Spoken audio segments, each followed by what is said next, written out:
Good evening, and welcome to our live virtual kickoff event for our Musical Meditations, A Journey Through Holy Week video series. My name is Chris Gold, and I am the current president of Musica Spei. As many of you know, Musica Spei, translated as Music of Hope, is a small chamber ensemble from Rochester, New York, made up of 14 to 16 singers who perform medieval and Renaissance sacred choral music. We rehearse and perform without a conductor, and we explore music that is often rarely performed. Our rehearsal process is collaborative, with each singer bringing their unique perspective to a piece of music, bringing it to life, and eventually sharing it with our audience.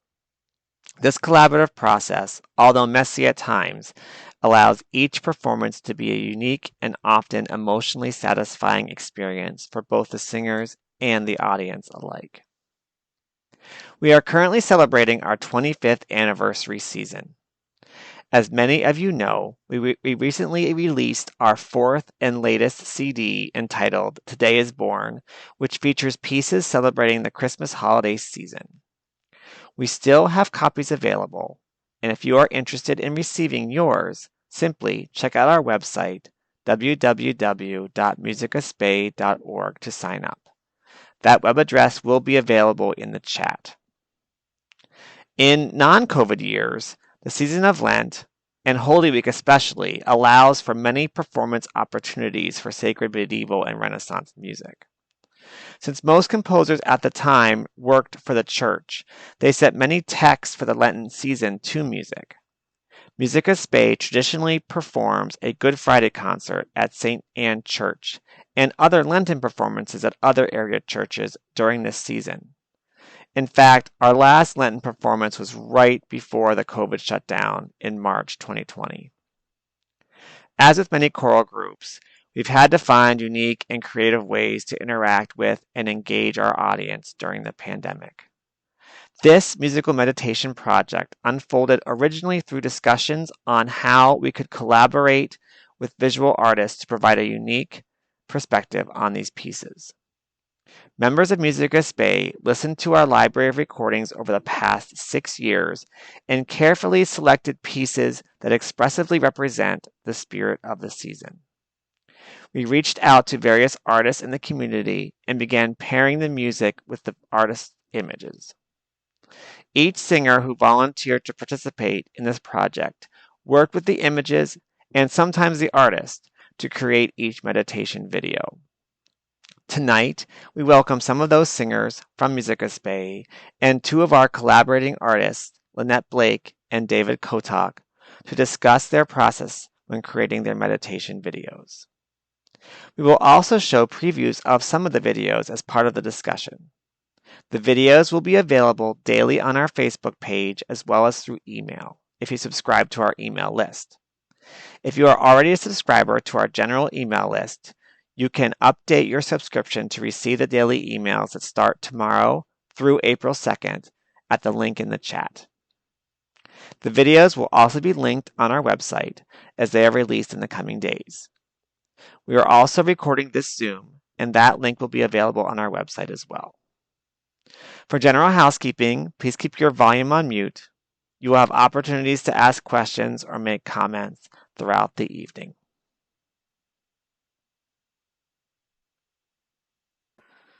Right, you may get a message saying that we're recording, so we're going to be doing that.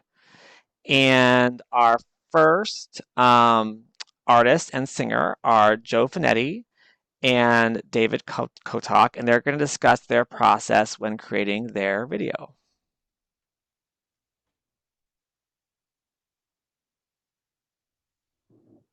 So Chris, would you like to have a little bit of a discussion before showing the preview? Yes, go ahead, yes. Okay. So David, you chime in when you think it appropriate. But when we dreamed this project, this piece that we're about to hear, the Tenebrae Facte Sunt by Beebe, jumped immediately to my mind because it's one of my favorite pieces over the last 25 years that Musica Spei has performed. It is a piece for four-part men's choir. So it's all the men's voices. At the time that we recorded this, there were only 7 men singing the group, as there is now, covering the 4 parts.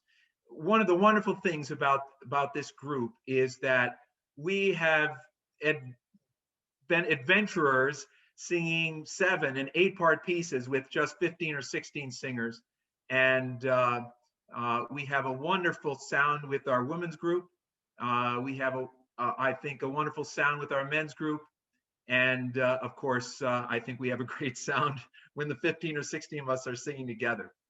I love this piece because it is dramatic. So much of the Renaissance music is beautiful and lyrical, but not in a way that lends itself to high drama. The text here is basically the last moments of Christ's life on the cross, where he cries out, my God, why have you forsaken me?" And then hands over his spirit. So obviously, this lends itself to high drama. When David heard that, that's a piece itself, when David heard, but we're not going to hear that tonight. When David Kotok heard that we were going to do some pieces for this time, he originally presented me with a number of beautiful images of flowers and spring-like pictures. But I had to go back to him and say, well, that isn't exactly what I'm looking for. I'm looking for something that will portray this text, but not in a graphic way, but rather in an expressionist way. And David came back almost immediately with this great set of pictures that captures the expansiveness of the music and the darkness contrasted with light of this piece. I was just amazed, especially when I came across one image that you're going to see in the preview tonight. It was just perfect for Christ's cry out to his Father, why have you forsaken me? So David, what was it like for you to collaborate in this fashion? Well, I really appreciate being asked to do this. It really is a wonderful opportunity, and the choral music sounds great. You guys sound great. I realized, Joe, when I spoke with you that bunnies and Easter egg hunts were not the theme for this. And but just almost exactly a year ago, we were in Sumatra, Indonesia. My wife's Indonesian. We went there. She had started a foundation for children's cancer, and they were having a gala and trying to pull it off just as the pandemic was coming together. And it was right after that we took a couple of days off. We were in the hills of Sumatra. Storm clouds came in, and it was a pretty dramatic sky. So all the pictures except one are from Sumatra. They all show the sky. That kind of links them all together. And the first picture you'll see has a lot of editing. It's not photojournalism. It's not a complete accurate representation. The sky's always lighter in a picture, and if you combine overexposed and underexposed image, the underexposed image will bring out the detail in the sky. You can bring out more detail in the computer, and you'll see what I mean. And then there's a lot of distracting foreground things that are edited out of it. The second picture is actually the second picture is just with a camera phone, and that was pretty much as it is. But there was, with the clouds and everything, made a lot of drama.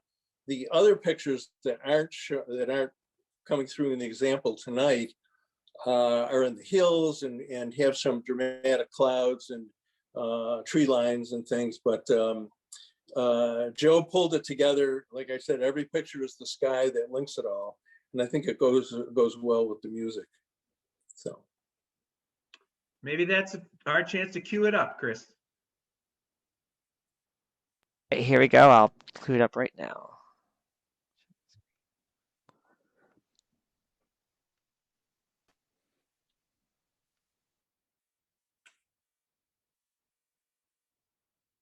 yeah, that's a second. That's a double exposure. That's the second picture.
All right.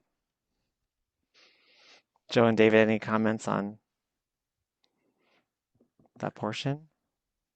You're muted. You're muted, David. So obviously, we don't know really what people sang like in the 16th century or how they'd interpret pieces like this. And we take it's our feeling that we want to make them vibrant and alive to audiences today. So we don't worry about absolute historical accuracy of interpretation if anyone knows what that means. Dr. Patrick Macy, who has counseled us over the years, had said, "You all have spent 20 years singing this music. You know as well as anyone else how to interpret it. You should do what seems right."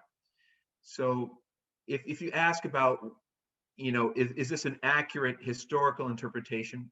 I don't know, but I don't think anybody knows. And I speak to that because David, for artistic reasons, made some changes in the photos. There was a big microwave dish on one of the roofs in front of the volcano, and we just said this is a perfect image, but that microwave dish has to go. And I think you agree that without that, it just makes a perfect image for what is happening at that point in the text. Thank you, Patricia, who says we should be interpreting music for today. The pictures were beautifully offset by, the chat went away. By the music and vice versa. Yeah. Thank you. Does anyone have any comments or questions for David or Joe?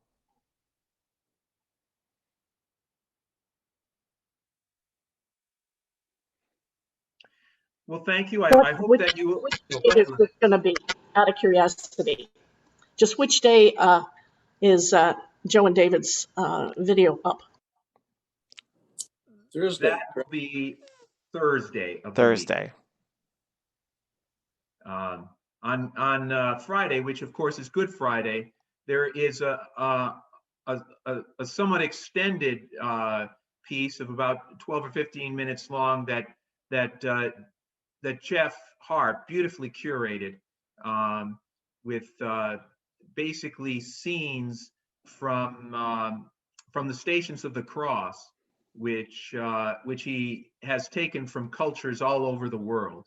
So for those who don't know, the Stations of the Cross depict the events of the last day of Christ's life and the crucifixion. And this is something that is a devotion throughout the year, but especially on Good Friday and during the season of Lent. And there are depictions of these stations in many churches. And Jeff has curated just a wonderful collection of these to go along with a passion, which is the text that describes the actions of the Stations of the Cross. So I hope that people will have the time for that. It's about 12 to 15 minutes long on Friday. Great. Well, thank you, Joe and David. Next up, we have our next singer, Mary Cowden, and artist Lynette Blake, who is a former member of Musica Spei in our group, and they'll discuss the making of their video. It's a Gesualdo piece. So I realize when I'm on Zoom, I don't have to say who I am because you can all see my name right there. Anyway, I'm a soprano in the group. I've been in for about 15 years. And my collaborating artist is Lynette Blake, who is also a singer and was a founding member and sang with the group for about 20 years. She and I have been friends from the time that I joined. I think she was actually the one who kind of recruited me during a summer sing and encouraged me to audition.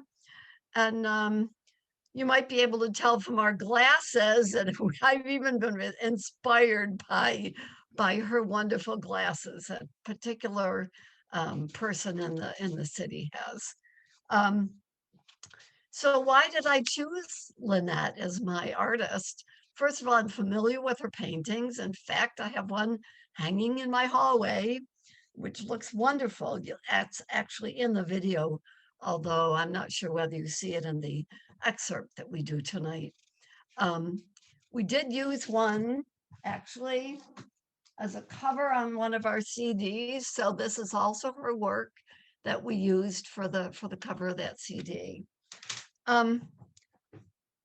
So I just felt that they would be sort of a match for the composer. The composer is Carlo Gesualdo. He's a very expressive composer. His compositions sound almost modern. They have dissonances and unexpected tonal shifts and a lot of tone painting. And I thought that this made Lynette's paintings, which are contemporary but with elements of nature, a good fit. But it was for me, unlike what Joe and David did collaboratively, Lynette sent me a whole bunch of images, and it was up to me to decide which ones fit. So I did that basically based on the meaning of the words as well as the particular sound in each section. So it was with some trepidation then that I asked Lynette then to collaborate with me on the final and see what she thought, what was her impression of my choices of her images.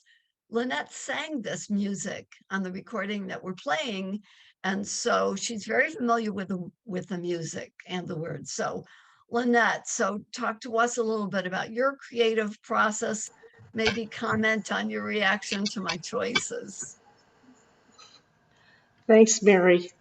I was really touched to be involved in this project. I think it's really a beautiful thing to do. And I think that the reason it works so well is that both music and visual art speak to us in a more emotional or visceral way. You know, we talk about being hit in the gut, or it goes straight to my heart. Sort of bypasses a lot of the intellect.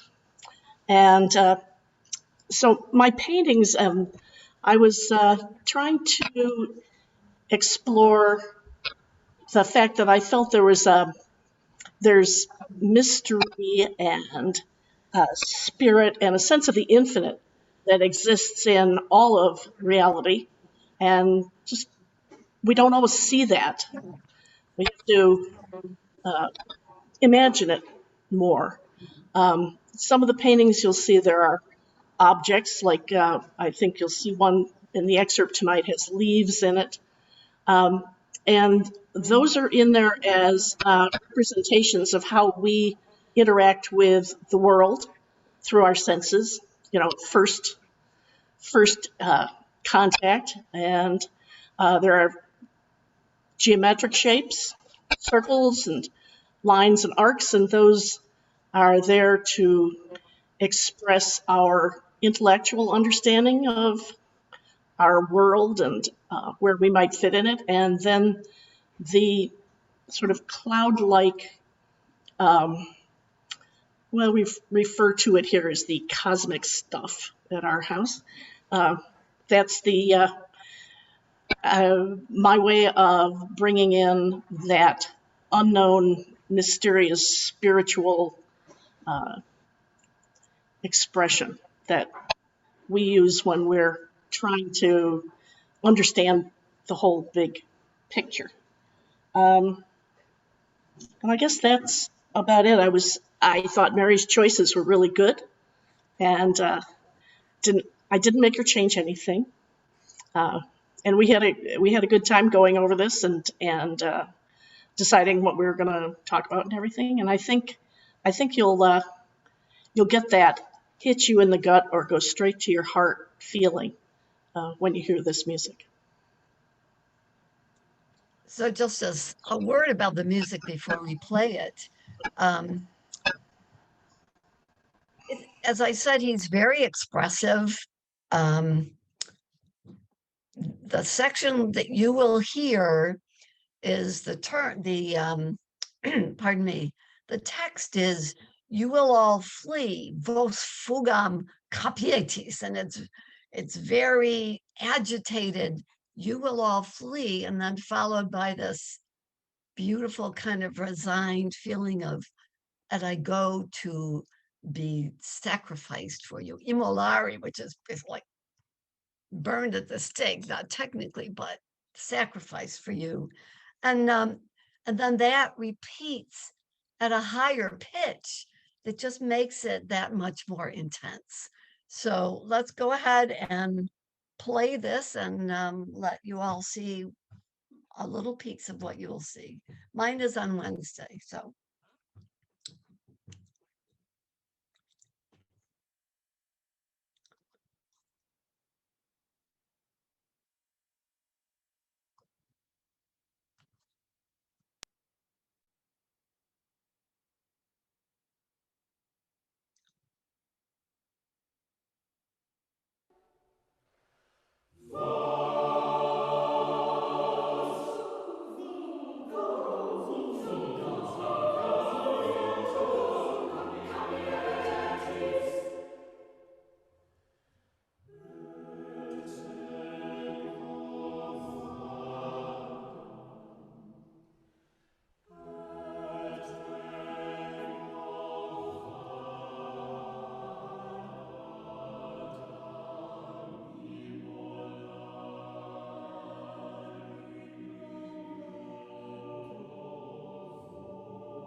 All right. I couldn't see my timer at the bottom. Sorry about that.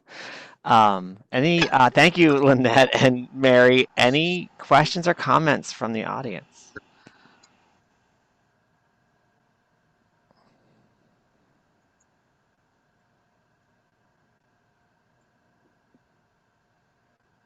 Lynette, could you tell us a little bit about the technique you use to create these images? The paintings, yeah. They're actually done in a very classic painting style or technique with a lot of thin layers. They're oil paintings done in the same way, not at the same level, but the same technique as, famous painters from Michelangelo onward to, the technique. I start with a very thin covering of the canvas with a single color, and then start just layering thin layers on and on so that the colors shimmer more than they would if I mixed the paint and put it on. And and then I work towards that, getting that glow, which is is my goal. So they strike me as having a great amount of depth to them, a sense, a real 3D sense to them. Approximately how many layers of paint is on them? 3, 10? Oh, yeah, 10 on up.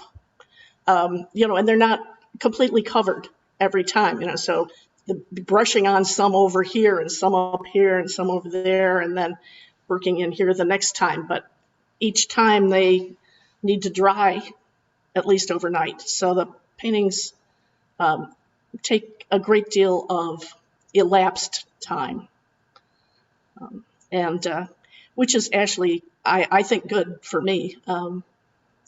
I can spend a lot of time working on them and looking at them and trying to make decisions about them without feeling like it's got to be done.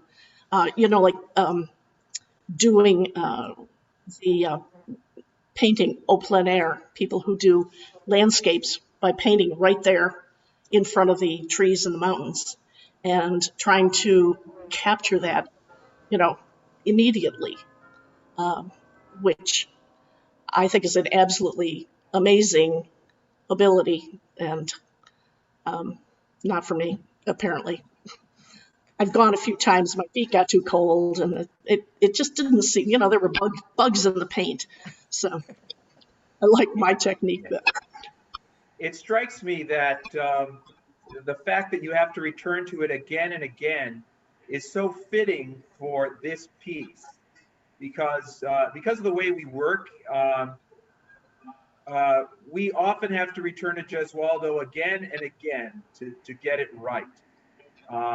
It's very challenging.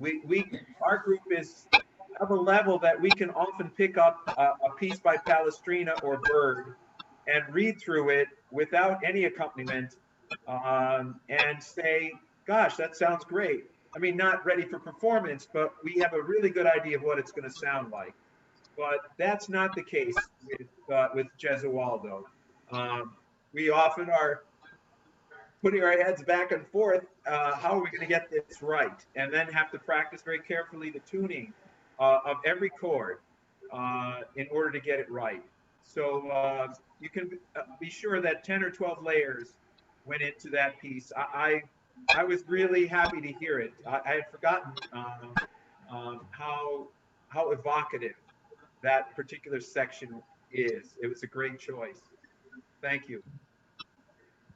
Yeah, I didn't say anything there exactly about, I said something about unexpected tonal shifts and tone painting, but I didn't say it's really hard. And it's fun because you really get to dig into it. And it's not just interpretation the way Palestrina might be.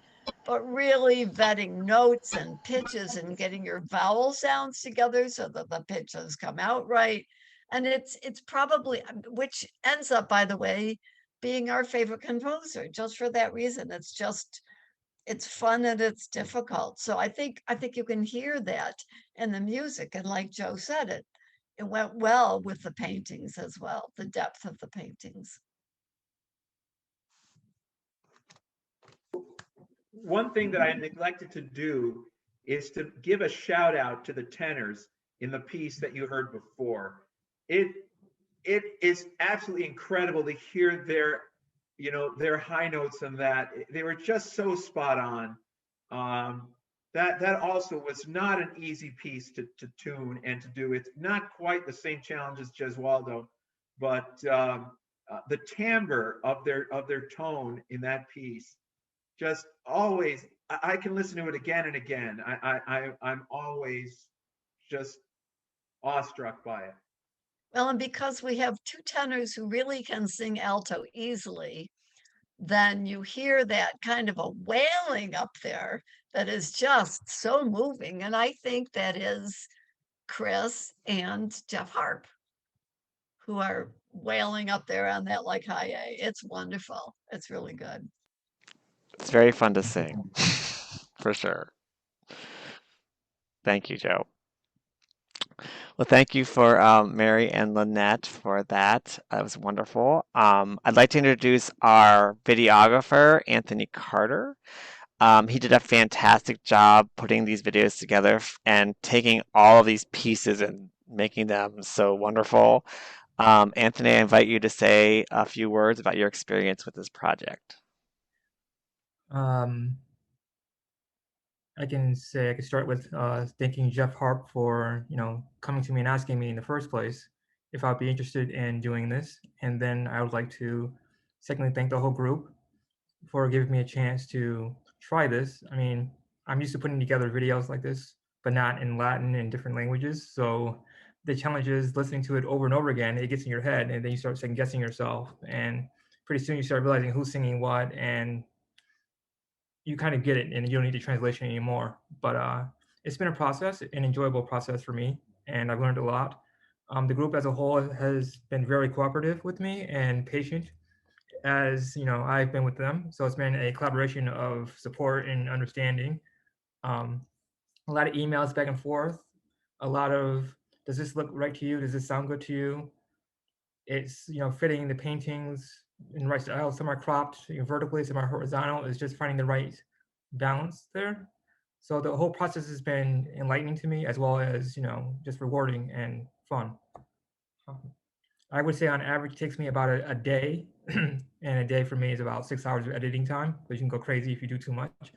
But about a day per video, and then that's the rough copy. And then after that, I go through and I send it to the curator, and they look at it, give me notes, and I go back to it.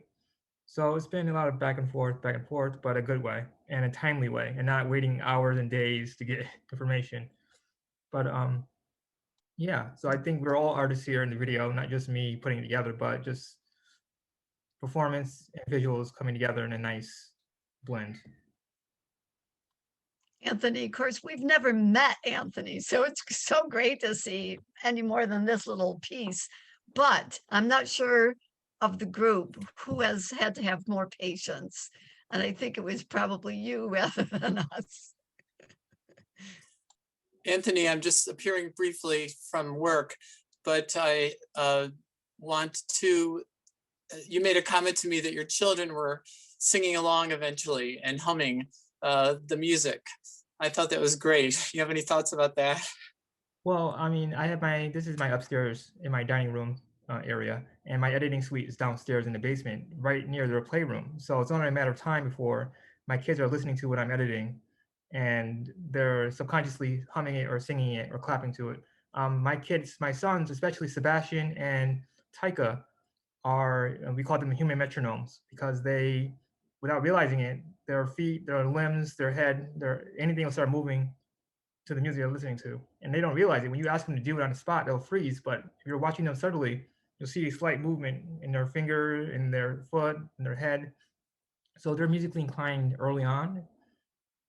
I'm not sure how I'm going to cultivate that really. We have a musical family. My wife plays piano too, but it's just every project I do, something my kids get from it as well. So if I'm doing theater choreography, my kids are learning Shakespeare or hearing a modern theater piece. If I'm doing something with music, they're listening to new kinds of music, not just, Blippi or Barney 10,000 times a day.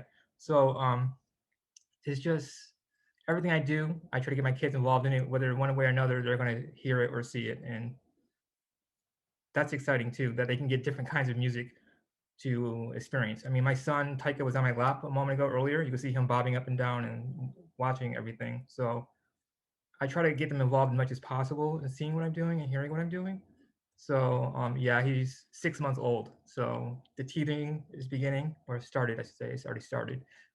He's doing better, but we have a little slither of a tooth down here coming through, and hopefully that just pushes up completely and we can get over this hump completely. But I mean, it's been a process, a good one, and my kids benefit from it. My wife does too, and my pets. We all hear the music over and over and over again. So yeah, the children humming it, that's just going to happen.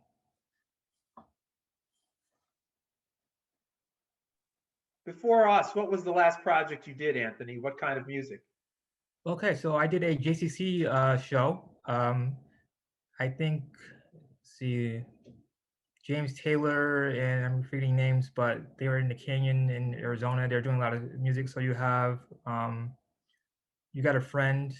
JCC does a lot of shows, and they do a lot of cabaret jukebox musical shows. And this one just was a lot of folk artists, a lot of 60s, 70s rubble kind of music, like kind of contemporary with our times. But yeah, so before this, that was more of a contemporary piece. This is more, I want to say older, but Renaissance style. So again, that's a drastic shift from pop to classical for them. And my kids just handle it with ease, and they're not like, what is this? They're like, oh, new song, new style.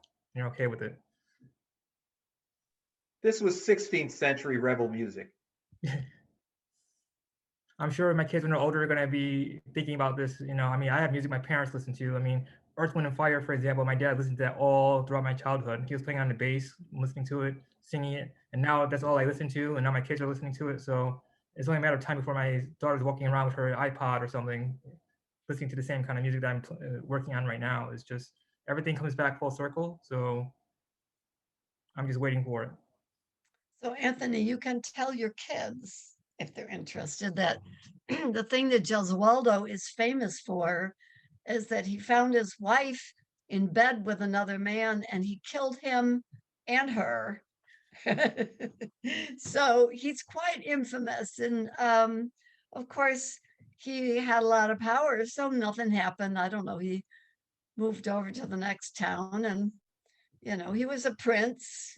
Nobody questioned it, but that might be one of the reasons why his penitent music is so moving. It's, I don't know, but it's kind of an interesting factoid. Very Shakespearean. Yeah. Passionate person.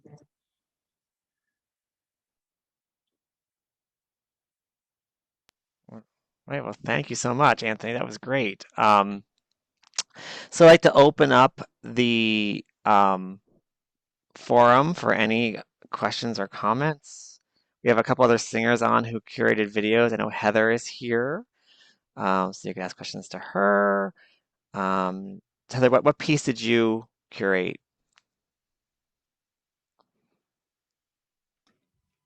I should have known you were going to ask me, and I need to. Oh, it was the Agostino Agazzari Stabat Mater, which is a very old text, a 13th century poem about Mary's witnessing her son on the cross, and it's a reflection upon Mary's emotional state as she views Jesus hanging.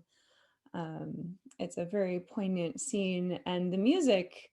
The piece is another one of Joe Finetti's favorites, I believe, because it is also high drama. There's a lot of contrast in it. And so I worked with a photographer, Deborah Pierce, and she sent me these beautiful macro images of plant life and played a lot with the light and dark contrast. And I thought that worked really, really well for this particular piece, because not only does the piece have these very, very like bright, fast, flitting moments contrasted with these really dark, excruciating, pun intended, moments of deep like suspensions and torturous dissonances. And so the imagery worked really, really well. I, in fact, didn't really have much back and forth between my artist, because she just sent me a huge file of like 20 pictures and said, go nuts. And so I was like, okay, well, let's play a jigsaw puzzle where I have these, it was like 4 verses of 3 lines each. And so I was like, okay, now I want to find 12 pictures, 1 for each line. And I just kind of like laid them all out and sort of went, well, I just numbered things in a row, and I would just press, the space bar and look at each picture in a row as the music was playing and be like, does that work? Nope, that doesn't work. Swap it, do this. And so I eventually settled on 12. I asked my wife for feedback too, and she was really helpful. And it came, and it just kind of clicked. And so I didn't have any things to Photoshop out of them. I didn't have any real issues. And so I just, selected my pictures, sent it away to Anthony, and he did a great job. And yeah, so very quick and painless one for me, honestly. It was really easy to do. Great, thank you. Heather's video airs Monday, I believe, in the series. And I curated one. I did a Adoramus Te Christe by Monteverdi, and mine will air tomorrow, Sunday, for Palm Sunday. And I had several artists. I did a lot of abstract work with color blocks and the various shades of color. And my piece sounded like a lament. So I, chose pictures that kind of embodied that schema in the art. So look forward to that. Any other comments from the audience or questions? Chris, can I ask a question? Sure. Great. Hi, folks. I'm Tyler.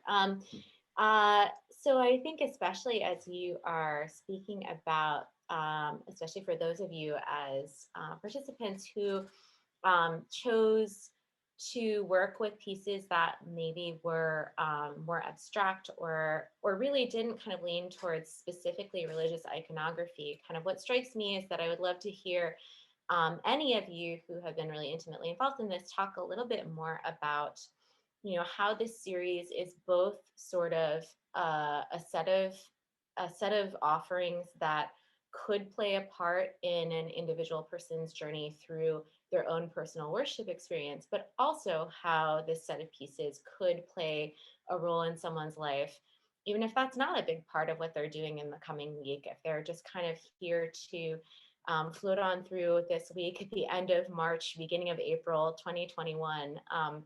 So if there's any reflection you can offer on kind of how this might mean something to a variety of different folks, I would love to hear a little more about that. Well, I could go first if that's okay. So the main like emotional content of Lent, and especially of Holy Week, is like I always feel a lot of vibes of like isolation and solo journey. And that is something that I think we've all been facing for the past year. And so I just mentioned that my pictures were really easy to process and choose because a lot of them captured these feelings of isolation, right? If you're standing out in nature with with your camera and you're taking these really close-up shots of this plant life and these flowers that are just like these dandelions whose puffs are flying away and these tiny little sprouts in the snow, there's this sense of isolation, this sense of being alone with your thoughts. And I think that that's something that goes beyond the boundaries of the religious content of this particular week coming up. I think that it will inspire feelings of, of just working through life, perhaps on your own, but at the end of the tunnel is some peace and comfort. And so that's what I was sort of thinking about when I was choosing my pictures, and hopefully that reads as, you know, something beyond Lent and beyond, you know, Monday of Holy Week. So yeah. I just want to make the comment in regards to that. As a photographer, often you see a landscape, a person, a setting, or something up close, and it gives you a feeling. And one can always take a snapshot, but the goal is to capture the feeling in a way that the viewer can share the same feeling. And it may be, you know, done with the camera, with editing, with both, but that's can be the difference between an image that can impress or move someone or carry a message versus just a snapshot. I would probably add to that that even though the words reflect the translations, because these were all sacred texts, reflect a certain whatever's going on. But since Latin is not our native language and we don't really know what they're saying, it would be very easy not to have to not pay attention that much to the translation, but just to feel, and just like others have said, this kind of sense of isolation, this kind of sense of something a little bit you know, dark or sort of maybe desperate in places that we've maybe all been going through. But I think it's very easy to get those feelings without even paying any attention to the translations.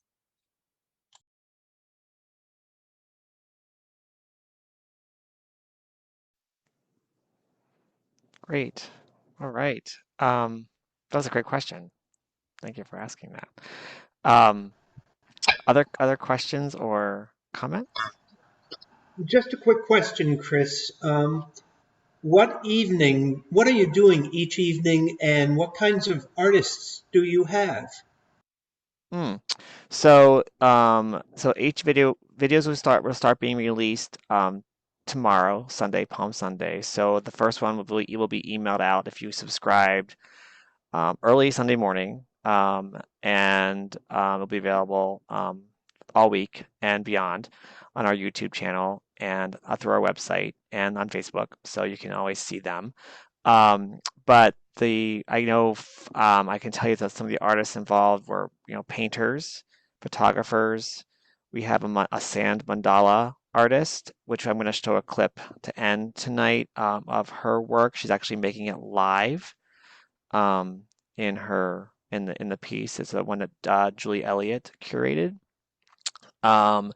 And then we have Lynette's paintings, and I believe Jeff Harp has series of stained glass for the Passion, representing the 12 stations of the cross. So there's various, or 16 stations. I don't remember how many there are, but he has a Stations of the Cross sort of theme to his for Good Friday.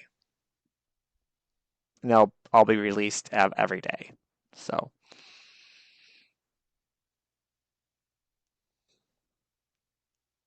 All right. Any other questions or comments? And I'll play my last video here. I can just say a word. I've been listening in the background here. The one on Friday, Anthony and I sort of went back and forth actually about how long the text should appear, because I wanted people to be aware of the text, but also not to focus necessarily on that, but more to focus on the image. And so we chose to have the text disappear, in some cases long before the image disappears, so that our eyes would be drawn more to the image and our ears toward the music rather than focusing on the written word. And I should say that the artwork, the images are everything from line drawings to wood carvings to sculpture to stained glass to you name it. So it's very eclectic. So hopefully you'll enjoy it. And I agree. I think that the idea is really to enjoy the music and get the emotion out of the music. And it happens to be the season of Lent for some, but it's really a universal emotions that are being brought out by these texts and image, or these pieces of music and images. That's great. Thank you. Chris, I just wanted to jump in and say thanks, Jeff, for saying that. I lost my internet for a few minutes. I don't know if anyone mentioned this, but of course, Musica Spei is a secular group that sings sacred music. Mm-hmm.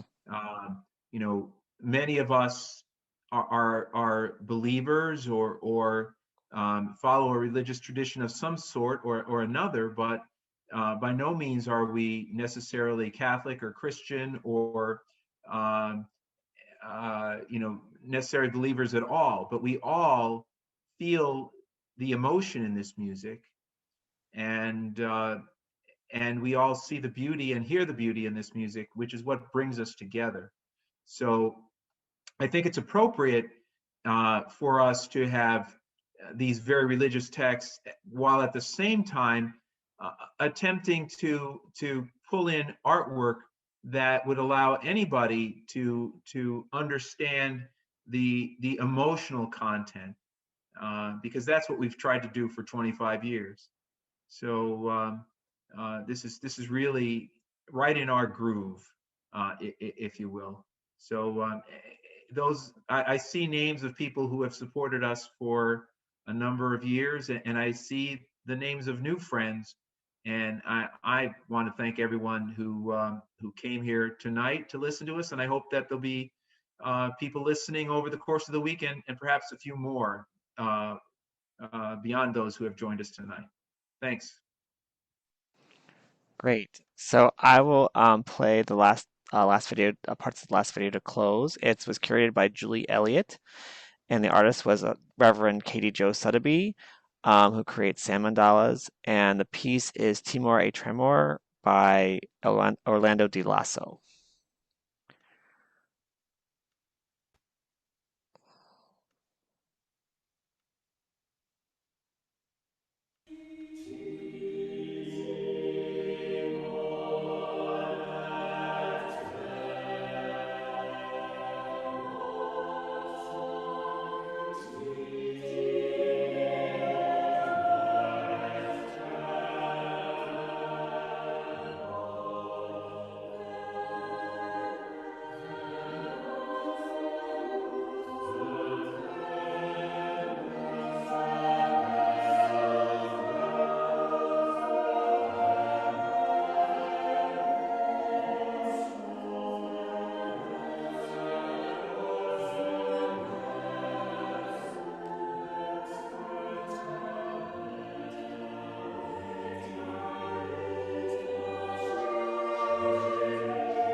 All right, so that was artist making the art as the music played. It was definitely a unique experience. All right, any other further questions or comments before we close? You might mention that at the end of that video, it goes into sort of a fast motion thing, and you can see ones being created like over like time lapse instead of in real time, and it's really cool. It's very cool. All right, so like I said, I put the link to sign up for the emails in the chat. So feel free to subscribe at any time during the week. It should be, available to you when you subscribe, and you'll get the email that the next day. And you can always check out our Facebook page to receive the videos. They'll be posted daily, and they'll eventually be on our website as well, and also our YouTube channel. You can search for that for Musica Spei, and that's available as well. So thank you so much for joining us tonight. It was great seeing you all. Thank you for the artists, Lynette and David, for joining us and sharing your experience. And thank you for the singers who joined us. And thank you so much for our audience who supported us for the last 25 years. We really appreciate you and look forward to seeing you in person soon and singing again soon. So feel free, we can stay on and chat some more, or you feel free to head out. But it was great seeing you all. Thank you, Chris. Thank you, Chris. Welcome. In case you all missed a picture of my puppy, she's my off screen. There she is. That's Cricket. Very cute. She is. She's all ears. All right, speaking of which, I should head out, but thanks everybody. Thank you, Heather. It was nice to meet you.